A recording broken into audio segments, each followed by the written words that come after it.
So we have 3-5, squares and square roots.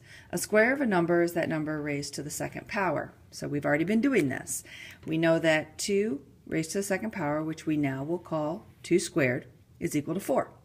We also know that negative 2 raised to the second power, which now we're going to call negative 2 squared, is also equal to 4. So if I want to start with 4 and get back to these numbers, I would take what is called the square root. This is my symbol for square root. So square root of 4 is the same as taking the square root of 2 times 2. Because I have two numbers multiplied that are the same, the square root of 2 times 2 is 2. So therefore, the square root of 4 is 2. This is called the principal square root. It's just the principal one because it's positive.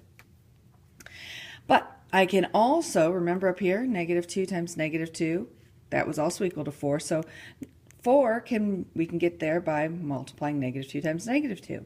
So the square root of 4 is also equal to the square root of negative 2 times negative 2.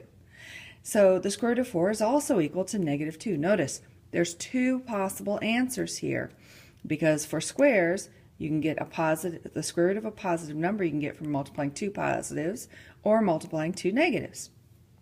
So the square root of 4 is either 2 or negative 2. And we write that like this. Square root of 4 equals positive or negative 2. Now because 4 is equal to integers, meaning just 2, not 2.3 or anything, because 4 is equal to integers, 4 is what we call a perfect square. I can get two integers multiplied together to get 4. So it is a perfect square. So you try